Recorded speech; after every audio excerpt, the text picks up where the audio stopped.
എന്താ പേര്? കന്യക. വിവാഹിതയാണോ? അതെ. പക്ഷെ കരയാതെ കാര്യം പറ. എന്താ വെച്ച കാര്യം പറ. ഭർത്താവ് ഉപേക്ഷിച്ചു. സ്റ്റെപ്പിനി ഉണ്ടോ? ഉണ്ട് ഒരെണ്ണം. അല്ല 4 ടയറും മുട്ടയാണ്. സ്റ്റെപ്പിനി ഉണ്ടോന്ന്? എടാ നിന്നോട് സ്റ്റാർട്ട് ചെയ്യുന്ന കാര്യമല്ലേ നോക്കാൻ പറഞ്ഞു. മുട്ടയുടെ കാര്യം നോക്കാൻ പറഞ്ഞു. അല്ല അപ്പൊ ഭർത്താവില്ലാതെ എങ്ങനെ ജീവിക്കുന്നു? ഇങ്ങനെ തട്ടിയും മുട്ടും പോകുന്നു. നല്ല തട്ട് തട്ടിയിട്ടുണ്ട് കേട്ടോ. നല്ല തട്ടാ. പിന്നെ ലൈസൻസ് ഉണ്ടോ? അയ്യോ സാറേ, ലൈസൻസ് എടുത്തില്ല. ട്രാഫിക് നിയമങ്ങൾ അറിയാമോ? കുറച്ചൊക്കെ അറിയാം. കുറച്ചറിയാലോ. ഇങ്ങനെ കാണിച്ചെന്താണ്? കൂടെ വരാന്. ഇങ്ങനെ കാണിച്ചാലോ? ഇനി പിന്നെ പെട്ടെന്ന് വരാൻ. അപ്പൊ ഇങ്ങനെ കാണിച്ചെന്താണ്? പിന്നെ വരണ്ടാന്ന്.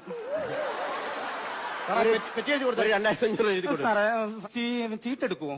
ഷീട്ടോ? ആ, എന്നുവെച്ചാ കാട്ടെടുക്കുവോ? കാർഡ് എടുക്കാൻ ഞാൻ എന്താ തത്തയോ? അല്ലെങ്കിൽ